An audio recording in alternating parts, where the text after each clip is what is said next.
The Department of Justice just released some new body cam footage from the January 6th riots. It depicts a police officer being dragged into the crowd and beaten by Trump supporters. Now, I'm about as big of a fan of the cops as any other leftist is, you know, but it was still pretty upsetting to watch this, and just a fair warning to anybody who may have a weak stomach or gets upset easily, you might want to skip this. That being said, I'm going to go ahead and roll it for you guys and then give you some of my initial thoughts afterwards.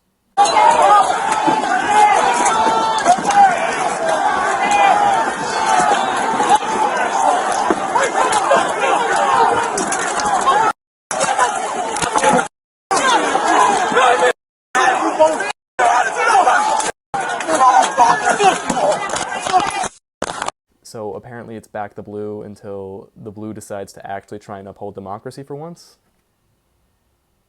Strange. Not the way that I would do it, but, you know, maybe I'm the crazy one. Who knows? No, but did you see the clip, guys? That was utterly insane. These people, they'll go around spouting all this nonsense about Blue Lives Matter, we need to protect the cops, this and that. And then at the same time, they'll drag them into the fucking crowd like it's a zombie movie. You know, like you watch those zombie movies and some dude gets pulled into the horde and they just start taking bites out of him. That's what it looked like. It was fucking nuts. But I can't tell if these people are just, I really hope that they're just misinformed. But sometimes it seems like they just lack any sort of principles whatsoever. And that right there is probably the scariest part, because they're willing to do just about anything to get their figurehead in power, even when they're saying the exact opposite, you know. And you look at their candidates, you know, you look at their, I don't know what the word I'm looking for here is, but you look at Trump, and Trump's the same exact way. He says one thing and then acts a completely different way.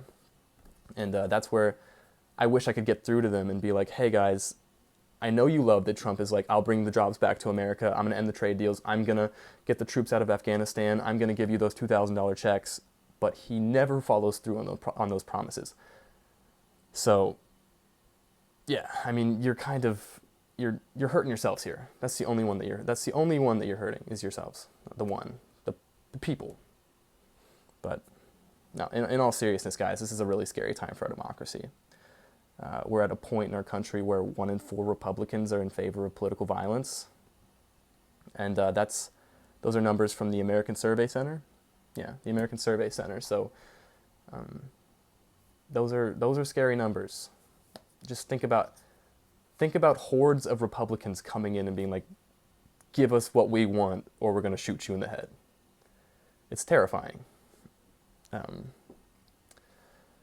I think most of the blame is rightfully placed on Trump for, you know, basically inciting a riot, and also the GOP for their complacency in it during and afterwards.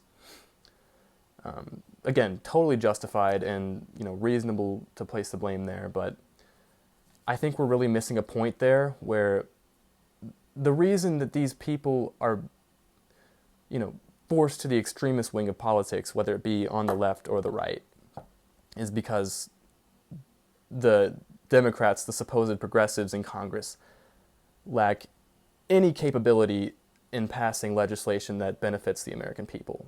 It's pretty obvious that the Democrats are just trying to create a better society for billionaires and the rich. So that's where they're turning off a possible big part of their possible base. You know, you got these you know, kind of not I don't want to be insulting, but I guess lower class, not lower, but again, I don't know what to call them, but people like the people living in Ohio, the people living in West Virginia, those people, they are the ones who need these policies such as Medicare for all. They need unionization, they need protection, but the Democrats completely lack any spine to get that through, so they're turned to people like Trump, who at least say that they will. You know, it's like, at least Trump is pretending, and I think that's where they're looking. But anyways, it's a really scary time for us right now, guys, and I guess I'm interested to see where the country ends up, but at the same time, I'm not very faithful for our future. I'm not sure what's going to happen, but it's not looking pretty.